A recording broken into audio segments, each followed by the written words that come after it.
Hey everyone, Kyle McPherson, Director of Instruction here at Rogue Valley Country Club, bringing you my tip of the week. This week I want to talk to you about how to better control our wedge shots when hitting our approaches into greens. Now the most common mistake I see players making when hitting wedges into greens is taking too full of a swing, causing the ball to go higher than intended with more spin. This can really negatively impact our dispersion and how close we're getting to the hole. When we're trying to control a shot into the green, we want to do this by controlling our trajectory. When we're taking a full swing with a sand wedge, that ball is going high, giving it more chance to get offline.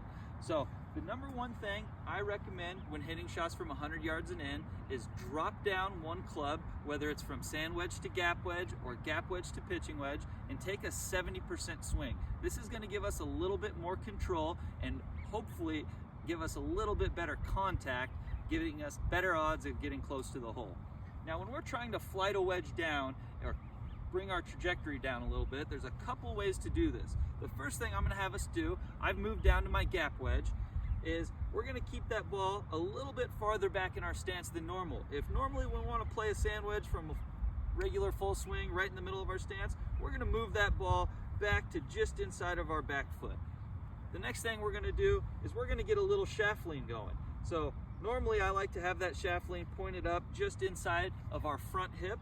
Well, if we're trying to flight the ball down a little bit, we're going to give it a little bit extra shaft lean so we can really cover that golf ball and de-loft our sand wedge a little bit.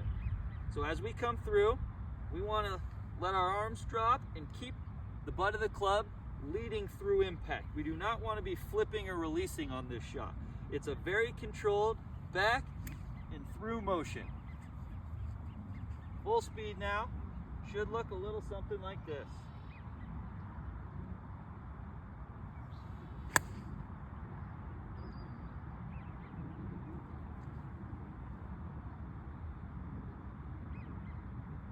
All right, Rogue Valley, go give it a try. See if that doesn't give us a little bit more success when hitting our wedges. Cheers, everybody.